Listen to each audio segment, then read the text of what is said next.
जय हिंद साथियों, राधे राधे। स्वागत है आप सभी का आपके चैनल सरकारी रोजगार विद स्टडीज जेके के साथ। जैसा कि आप सभी को पता है भाई, हमारे फोर्थ ग्रेड का रिजल्ट है वो आ चुका है और काफ़ी मंशा और काफ़ी आक्रोश, काफ़ी सवाल हैं सभी छात्रों के मन में हैं, क्योंकि जिस प्रकार से फोर्थ ग्रेड का रिजल्ट जारी हुआ है और जिस प्रकार से उसकी कट ऑफ गई है उसके अनुसार सभी साथियों का, और जो भी साथी सफल हुए वो तो खैर नहीं कहेंगे, लेकिन जो असफल हुए उनका और सभी टीचरों का भी, और जो भी साथी देखते हैं सेशन वगैरह उनको भी पता है भाई कि इस बार जो एग्ज़ाम की कट ऑफ है वो बहुत हाई की है। जैसे कि आपके पदों को देखते हुए है नहीं, 54,000 आपके पास पद थे और जाहिर सी बात है भाई, कट ऑफ हाई गई है तो हर किसी के मन में सवाल भी आने से सिंपल सी बात है भाई, कुछ ना कुछ घपला हुआ होगा तभी इतनी कट ऑफ हाई गई है। क्योंकि नॉर्मलाइजेशन में देखा जाए तो भाई फर्स्ट शिफ्ट थी, उसमें भी आपके जिसका सिलेक्शन हो रहा था वो भी नॉर्मलाइजेशन के कारण बाहर हो गया, क्योंकि किसी की मान लीजिए एसटी कैटेगरीज था और एससी कैटेगरीज था, उसके 129 तो वैसे ही बन रहे थे और 126 उसकी मेरिट गई थी, और जैसे नॉर्मलाइजेशन हुआ तो उसके 121 हो गए, यानी कि उसके 9 अंक काट दिए गए।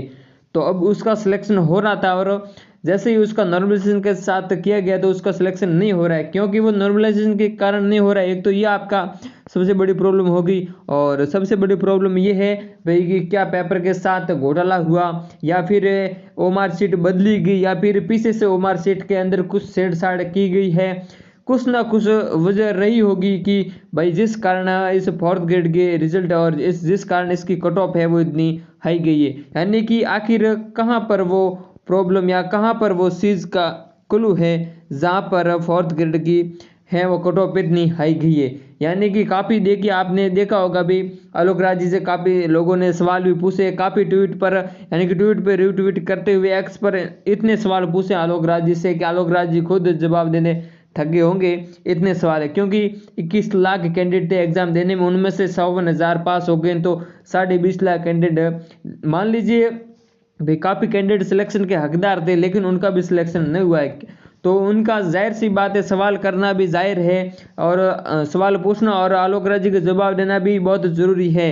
भाई सवाल पूछना बहुत इंपॉर्टेंट है, क्योंकि मन में हमारे लिए यही एक सवाल रहता है भी, मेरा सिलेक्शन हो जाता अगर वो नॉर्मलाइजेशन नहीं हुआ होता। क्योंकि आज उस साथी का यानी कि 129 उसके थे और उसका सिलेक्शन हो रहा था, क्योंकि 126 कट ऑफ गई थी तो उसका सिलेक्शन हो रहा था, लेकिन नॉर्मलाइजेशन के कारण उसके 9 नंबर हैं वो माइनस कर दिए गए थे। अब आप सोचिए, यानी कि 8 नंबर उसके काट दिए गए, तो सोचिए अगर उसका सिलेक्शन हो रहा था और वो भी न हो पाया क्योंकि एक नॉर्मलाइजेशन के कारण। एक तो ये बड़ी समस्या है, और एक बात करेंगे भाई कि जिस तरह सभी साथी बार बार, यानी कि आपने देखा होगा, यानी कि आपने ट्विटर पे भी आपने देखा होगा भाई, ये देखिए कि इन्होंने कमेंट किया था अंग्रेज जी ने भी कि जब एग्ज़ाम हुआ तो उस समय इन्होंने कहा था भी, आज एक बार फिर बोल रहा हूँ ओमार बदली जा रही है, मत दो ध्यान बाद में पछताओगे। यानी कि उस समय अगर इन्होंने ये बोला था तो अगर कुछ बात होगी, या ऐसे ही तो नहीं बोला होगा कि भाई कि ओमार सीट पीछे से बदली जा रही है। हो सकता है कुछ न कुछ कारण हो, या अगर ऐसे ही बोला होता तो इन पे कुछ न कुछ एक्शन लिया जाता, लेकिन कर्मचारी चयन बोर्ड द्वारा भी तब भी कोई रिएक्शन, शायद आलोक राज ने आज जवाब भी दिया था। आलोक राज ने भी क्या जवाब दिया था कि आलोक राज ने ये जवाब दिया था, इन्होंने ये कहा था भाई, एलेक्स जी आपके हिसाब से कोई ट्विटर पर अपना शक जाहिर करे या इल्ज़ाम लगाए और सरकारी संस्था सब काम छोड़ कर जुट जाए जांच करने में, फिर काम नहीं जांच होगी। तो देखिए, हम तो यही कहेंगे भाई, हो सकता है आलोक राज जी का, आपने आज अभी मैं भी खुद उनका इंटरव्यू देखा है, उन्होंने कहा कि इन सभी का मतलब कि आरोप लगाना और आंदोलन करना वगैरह इनका स्वतंत्र अधिकार है, और कुछ भी बोला भाई कि 21 लाख कैंडिडेट एग्जाम देने गए थे, तो जाहिर सी बात है कि भाई आरएस वगैरह के एग्जाम देने वाले साथी फोर्थ ग्रेड का एग्जाम दिया है तो कट ऑफ पे वो हाई गई। आलोक राज जी ने कारण भी बताया है। देखिए, कारण बताने से भी काम नहीं चलता है। अगर आपने ये सब इन ट्वीटों पर वैसे भी ध्यान दिया होता और दिया है तो आपको इन पे कुछ बात भी करनी थी भाई कि इन्होंने किस कारण से ये बात कही थी कि ओमार सीट के पीछे है वो नंबर, ओमार सीट पीछे से बदली जा रही है। अगर हाँ ये झूठे होते तो इन पे कुछ कार्रवाई होनी थी, अगर ये सच हैं तो वो चीज़ या वो प्रोसेस करनी चाहिए थी आपको, जिससे अगर ओमार शीट में अगर कुछ छेड़खानी हो रही तो आपको उस पर रोक लगानी चाहिए थी। बिल्कुल जाहिर सी बात है, बच्चों के मन में सवाल भी होते हैं, क्योंकि जब बात सामने आती है और जब रिजल्ट इस प्रकार से आता है तो दुख बहुत होता है। और जिस तरह से आलोक राज ने भी कहा था, यदि उम्र बदलने का किसी के पास ठोस इनपुट है तो हमें या फिर एसओजी से या फिर इनके नंबर भी दिए गए थे और मीडिया पुलिस को बताए। अब देखिए, पिछली बार अगर ऐसी बात है तो इस बात पे आपको एक और बात बताएं भाई कि जिस तरह 2018 की लैब असिस्टेंट की भर्ती हुई थी, उसमें भी आपने देखा होगा कि भाई उसमें भी धांधली की गई थी।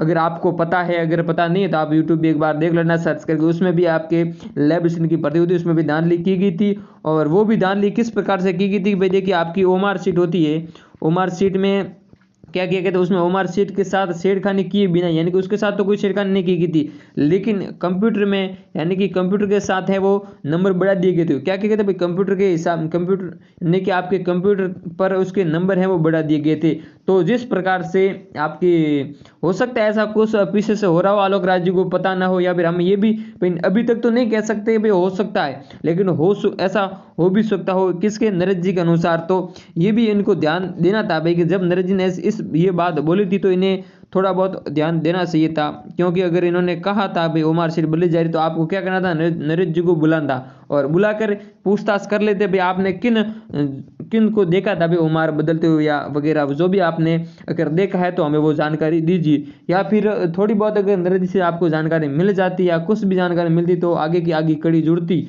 और हो सकता है कि अगर ओमार बदली जाती तो आपको पता चल जाता, अगर नहीं बदली जाती तो भी आपको वो है शक जाए, सभी का भी शक दूर हो जाता और आप पे और विश्वास बढ़ता, यानी कि भी हमें आरएसएस बोर्ड और आलोक राज जी पे और विश्वास बढ़ता कि हाँ भाई 100% 100% एकदम सही है, इसमें कोई धांधली वगैरह नहीं हो रही। वरना शक तो, क्योंकि शक की कोई सीमा नहीं होती, शक तो हमेशा होगा, और शक हो भी क्यों ना, क्योंकि इतनी हाई कट ऑफ जाएगी तो भाई थोड़ा जाहिर सी बात है शक भी होगा।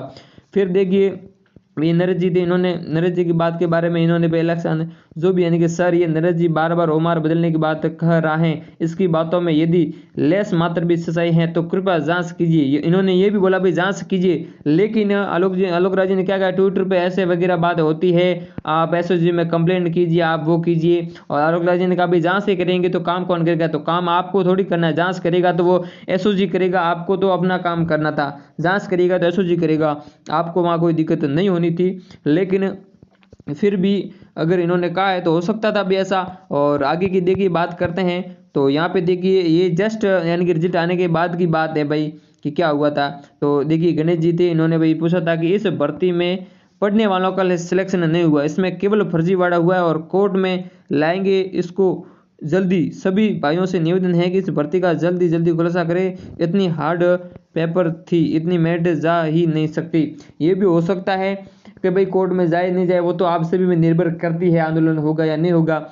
लेकिन फिर आलोक राज ने क्या कहा भाई हर भर्ती रिजल्ट के बाद कुछ ऐसा ही कोर्ट में जाने की धमकी दी जाती है, मगर कुछ करते नहीं कोई सूचना देते हैं, नहीं कोई सबूत, सिर्फ ट्वीट पर बोलते हैं, कोई शिकायत नहीं करता सरकार को, एसओजी में कोई शिकायत नहीं करता। वैसे 54,000 पद हो तो 21 लाख से 21 लाख तो पीछे छूटेंगे, यानी कि इनका मतलब है भी 54,000 लेंगी तो 20.5 लाख तो पीछे छूटेंगी, वो तो हमें भी पता है भी 20.5 लाख पीछे छूटेंगे ही, लेकिन इतनी कट ऑफ तो थोड़ी जा सकती है। और जैसे ही देखिए आप काफ़ी भर्तियों में अब एक समान 70% वालों का भी सिलेक्शन नहीं हो रहा है, और इधर आरपीएससी वाले हैं तो वो 40% भी नहीं लाने दे रहे हैं। तो आप समझिए भाई ऐसे स्टूडेंट हैं, वैसे विद्वान साथी है, वो कहाँ से हैं जो इतने कट ऑफ को पार कर रहे हैं, यानी कि 150 के आसपास भी यानी कि इनके कट ऑफ में नंबर आ रहे हैं, और आप आरपीएससी का पेपर में 40% भी नहीं ला सकते। मान लीजिए कि भाई आप 4th ग्रेड का पेपर है वो ईजी था, तो आप आरपीएससी के पेपर मान लीजिए आप 60% ला सकते थे, आरपीएससी के 60% के लेवल का ये पेपर नहीं था तो 40% के लेवल का तो था। भाई आलोक राज जी ने अभी मैं एक इंटरव्यू देखा है, उसमें बोला आलोक जी आरएस लेवल वालों ने भी इस एग्जाम को दिया है, और अन्य जो भी बड़ी बड़ी यानी कि डिग्री वालों ने इन्होंने भी इस एग्जाम को दिया है। तो भाई साहब आरएस वाले वही साथी हैं जो आरपीसी का पेपर देते हैं, वो 40% भी नहीं ला सकते, वो 70% कैसे, यानी कि 4th ग्रेड में 70% से भी ऊपर यानी कि 80-90% ला कर सिलेक्शन ले रहे हैं, आप समझिए। और अभी तक तो फोर्थ ग्रेड की जो फर्स्ट रैंक वाला साथी है उसका भी पता नहीं चल रहा अभी वो राजस्थान में कहाँ का है, किसी कोचिंग संस्थान या इंस्टीट्यूट ने या फिर जो भी कोर्स वगैरह जो भी देते हैं यूट्यूब पे, किसी ने अब तक उसकी जिम्मेदारी नहीं ली। हमारे से ये पढ़ा है और ये साथी है, इसका नाम है, अभी तक किसी ने भी ये भी नहीं बोला है भी ये फर्स्ट आया राजस्थान में फर्स्ट, तो हमारे द्वारा पढ़ाया गया ये तक किसी ने अभी तक इसकी जिम्मेदारी भी नहीं ली है। तो आप समझ सकते हैं, हो सकता है अब ऐसा नहीं हुआ हो, लेकिन अगर ऐसा नहीं हुआ है तो हम यही कहेंगे आलोक राज जी से भाई कि हमें है वो मार्कशीट है वो जिस तरह गुजरात में ऑनलाइन की जाती है आप भी उसी तरह हमें अपने सभी की मार्कशीट है वो, जो ऐसा नहीं कि आप सभी की दीजिए, ऐसा कीजिए आप 2 गुना साथियों की मार्कशीट है वो आप ऑनलाइन कर दीजिए, ताकि हम देख सके भाई कि किस प्रकार से जिन साथियों का सिलेक्शन हुआ है। अब मान लीजिए 100 यानी कि जो साथी 149 146 नंबर ला रहे, हम भी तो देखे भाई वो कितने धुरंधर साथी है, भाई कितने पढ़े लिखे हैं, ताकि हर किसी को पता चले भाई किसका सिलेक्शन हुआ है, कौन था जो इतने बड़े नंबर ला रहा है। यानी कि हर किसी को थोड़ा बहुत पता चलना भी चाहिए, सही भी बात है। और बात करते हैं हमारे यानी कि KR दिलीप सिंह जी ने भी यहाँ पे आलोक राज जी से पूछा था भाई कि मेरे रूम में ये देखिए। अब आलोक राज जी ने भाई देखिए इनका तो ये तो बात हो सकता है आप भाई ये तो बात तो फर्जी नहीं होगी, यहाँ लिखा था भाई मेरे रूम में 2 एब्सेंट थे, तो फिर उनकी भी रैंक कैसे आ रही है, सोचने वाला सवाल है। और बिल्कुल सोचने वाला सवाल है साहब, आलोक राज जी कुछ भी कहे भाई कि जो हमारे जैसे आप एग्जाम देने गए आपके एग्जाम हॉल में 2 एब्सेंट थे, अब आपको पता है भी 2 एब्सेंट थे, आपकी पीछे हो या आगे हो, लेकिन अब वो एब्सेंट थे फिर भी उसकी रैंक है वो कैसे आ रही है, उसकी रैंक नहीं आनी चाहिए थी फिर भी उसकी रैंक आ रही है, बिल्कुल सोचने वाला सवाल है, इस पर आपत्ति भी होनी चाहिए, बिल्कुल आपत्ति जैसा सवाल है, क्योंकि एब्सेंट था और उसकी रैंक आ रही है तो बिल्कुल कुछ ये सोचने वाला तो सवाल बिल्कुल है। जैसे फिर आलोक राज जी भाई उम्मीद है आप दोनों एब्सेंट कैंडिडेट की कुछ डिटेल देते हुए एसओजी या मीडिया को या हमको या तीनों को कंप्लेंट दर्ज कराओगे, ट्वीट पर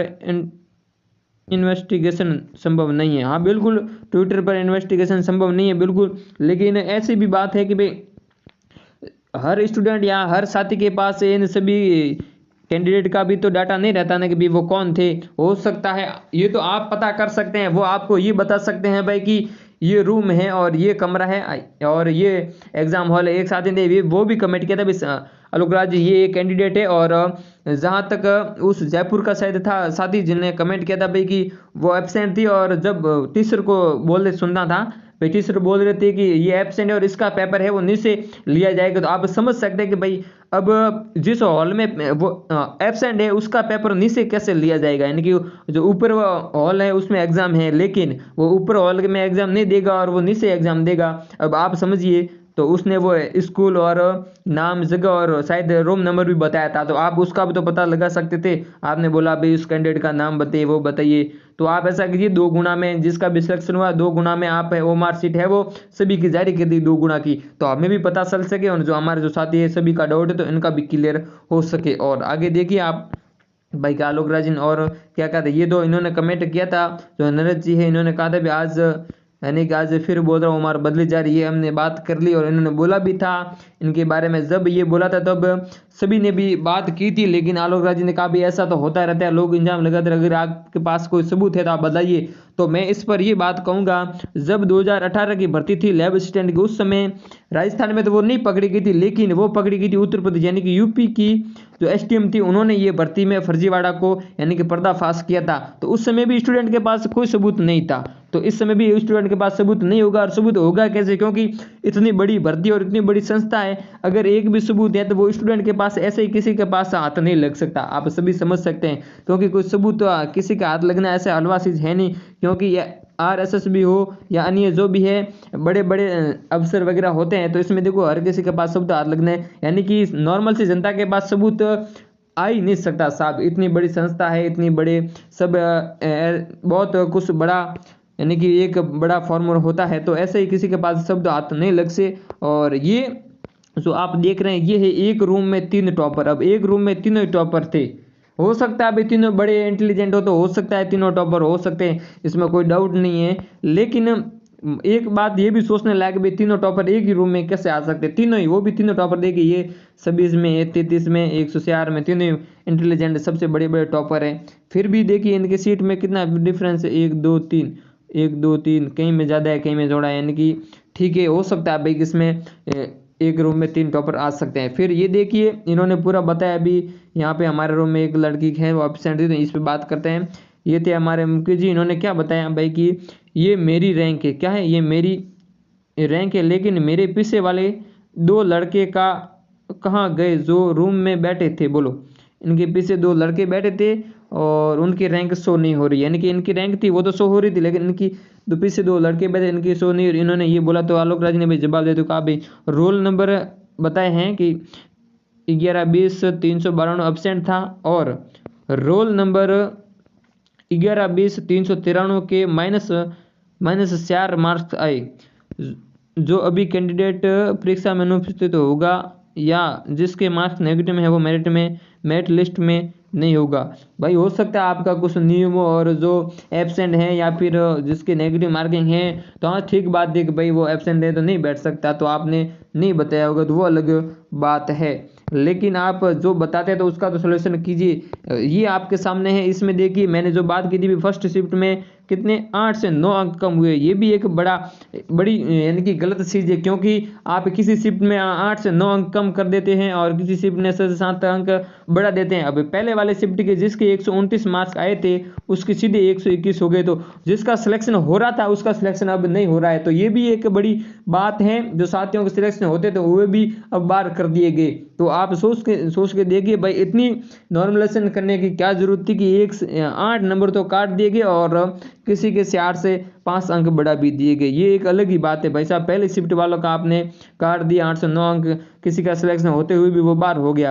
अब सोचिए, ये बहुत बड़ी एक सोचने की बात है। बाकी देखिए ये एक बहुत बड़ी बात थी जो हेमराज जी ने कही थी। भाई हेमराज जी ने क्या कहा था कि वही हुआ जो मैं सोच रहा था, जो मेरे कमरे में नहीं था उसकी रैंक 7017 आई है, और मेरे आगे एक लड़की थी जिसने ओमार सीट गलत भरी थी, उसकी रैंक 4283 रैंक आई है। अब समझिए आप भाई, जो उसके कमरे में भी नहीं था उसकी तो रैंक 17 यानी कि 7700 आई है, और जो हेमराज जी के आगे बैठी थी भाई लड़की, उसकी रैंक है वो 4283 आई। आप सोच, ये भी एक सोचने की बात है। और इसमें आप यानी कि आलोक राज ने क्या कहा है, मोहित जी 20 सितंबर 4th क्लास एग्जाम में सुबह पारी में 85.82% उपस्थित और दोपहर पारी में बेहद संतोषजनक है। कल की 2 आखिरी पारी के सभी कैंडिडेट को बोर्ड की तरफ से बहुत शुभकामनाएं। ये तो इनको जवाब दिया था। बाकी ये इनका शायद रिप्लाई भी नहीं दिया गया था। ये बात सोचने और समझने लायक है। भाई देखिए कि जिनके कमरे में भी नहीं था उसकी तो रैंक 7017 आई है। जिस लड़की की ओमार सीट में मिस्टेक थी, यानी कि गलत ओमार सीट गलत भरने में भी 4283 रैंक आ जाती है, ये एक बड़ी बात है, ये आप समझ सकते हैं। और मुझे बता दो, आज मेरा जिस रूम में एग्जाम था उस रूम में एक स्टूडेंट उपस्थित नहीं था, लेकिन ये रहा जो मैंने बोला था भाई कि जो बोल रहे थे कि उसका नीचे एग्जाम लिया जाएगा या नीचे आएगा, तो इन्होंने पूर्ण रूप से स्पष्ट कर दिया है। यानी कि इन्होंने क्या बताया भाई, यहाँ पे बताया है कि आज मुझे बता दो, आज मेरा जिस रूम में एग्जाम था उस रूम में एक स्टूडेंट उपस्थित नहीं था, लेकिन टीचर बोल रहा था कि उसका पेपर नीचे लगेगा अलग ही। ऐसा कोई नियम हो तो मुझे भी बता दो। जयपुर में लगा था। देखो इन्होंने जगह बताया, रूम नंबर है 28 पर था। RPSRSSES सेकेंडरी स्कूल है में क्या सिस्टम है भाई। ये देखिए स्कूल का नाम, ये पता आलोक राज जी बोल रहे थे भाई आप उस जगह का नाम बता दीजिए। अब आप समझिए, यानी कि इन्होंने कहा मुझे पता जिस रूम में लगा था उस रूम में एक स्टूडेंट उपस्थित नहीं थे, तो आप उस रूम में तो ये तो पता कर ही सकते थे भाई कि इस रूम में है वो उपस्थित नहीं थी, तो वो कौन था जिसका एग्जाम है वो नीचे अलग लगाया जाएगा भाई, अलग सिस्टम था। अब ऐसा सिस्टम है तो हम सभी साथियों को, और जो भी साथी एग्जाम देने जाते हैं तो उन सभी का भी एग्जाम अलग ही ले लीजिए, अलग अलग। फिर वहाँ जिस रूम में है उस रूम में मत लीजिए और दूसरे रूम में ले लीजिए। ऐसा भी हो सकता है। अगर आपका सिस्टम है तो इन्होंने तो पूर्ण रूप से समझा दिया है भाई, मैं जिस स्कूल में था उस स्कूल में ये हुआ था, तो आपको ये यहाँ इसका भी रिप्लाई देना चाहिए था, समझना चाहिए था, बात करनी चाहिए थी। हाँ भाई इस रूम में ये क्या लफड़ा था, यानी कि उन टीचरों के बारे में, उन स्कूल के बारे में तो पता करना था। हो सकता है वहाँ पे कुछ और ही चल रहा हो, आपको अगर पता नहीं होता। जब बात यहाँ तक आई है तो आपको कुछ बात समझ कर उस पर एक्शन लेना बिल्कुल सही था, ताकि जो फर्जीवाड़ा हो तो उसे रोका जा सके। ये बिल्कुल एक सही बात है, इस पर एक्शन लेना ज़रूरी था। और यहाँ पे आप देखेंगे तो यानी कि इन्होंने भी एक किया था कमेंट, यानी कि मुझे जहाँ तक याद है मेरी क्लास में 4 बसें एब्सेंट थी 4th ग्रेड एग्ज़ाम में, लेकिन पीडीएफ में केवल एक बच्चा ही एब्सेंट बता रहा है। क्या ओमार घोटाला हुआ है इसमें? अब देखिए भाई, जहाँ 4 बसें एब्सेंट है उसमें एक बच्चा एब्सेंट बता रहा है, तो वो 3 कहाँ से आ गए? आप सोचने की बात है कि या नहीं?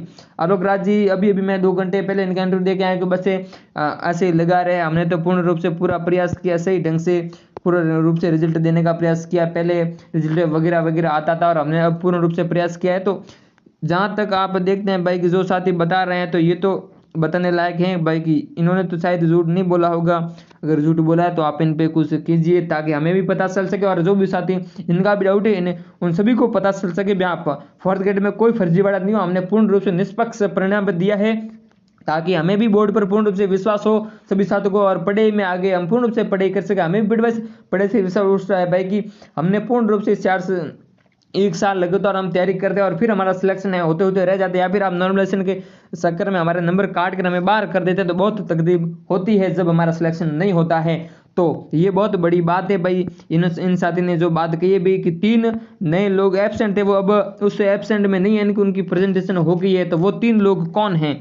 अब वो 3 लोग आए कहाँ से? ये भी तो आलोक राज जी को सोचने वाली बात है। ये तो बात कोई फर्जी नहीं हो सकती। तो आप इन सभी बातों को गौर करते हुए इन सभी पे एक्शन लेना जरूरी है आपको यानी कि केवल ट्वीट नहीं करना चाहिए। आपको हर चीज़ को समझते हुए आपने रिजल्ट निकाला, हम समझते हैं आपने पिता का नाम वगैरह दिया है, बढ़िया बात है। अब हम तो यही कहेंगे भाई कि जिस तरह गुजरात में सिस्टम है उस तरह आप सिस्टम कर दिया ताकि हमें पूर्ण रूप से पता चल सके भाई कि 4th ग्रेड में कोई घोटाला नहीं हुआ। आप ओमार है वो सभी की जारी कीजिए, जिनका 2 गुना में सिलेक्शन हुआ है उनकी आप ओमार है वो जारी कर दीजिए, हम सभी देख सके भाई हो वो जो साथी है वो है कौन जो 2 गुना में आया है और कौन है। या ओमार शीट में अगर कुछ छेड़छाड़ नहीं हुआ है तो आपको कोई टेंशन नहीं होगी, ओमार शीट जारी करने में। अगर आपको टेंशन हो रही है भाई ओमार शीट हम जारी नहीं कर सकते, तो फिर हम भी समझ सकते हैं भाई कुछ ना कुछ धांधली हुई होगी।